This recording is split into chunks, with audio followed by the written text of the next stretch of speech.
Will mortgage rates continue to escalate? Is the slow but steady drop in home prices expected to continue? Is a housing market crash likely? The housing market is clearly in a downturn. Rising mortgage rates means less interest from home buyers and more pressure on sellers to reduce their prices. But despite the current market's low inventory levels, there are still houses out there for those looking to buy, if you're willing to navigate the wild rate and price fluctuations. The days a typical home is listed on the market has increased. There are fewer buyers that qualify for a mortgage, so it takes more time. The winter season's mortgage rates are expected to stay in the range that they are today. Housing inventory will continue to grow as affordability becomes more challenged and we enter a higher supply, lower demand environment.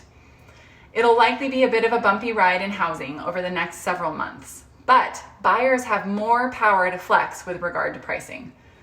A market crash or housing bubble is not predicted, since that would require a negative consumer credit profile from a mortgage borrower, which has not existed for many years.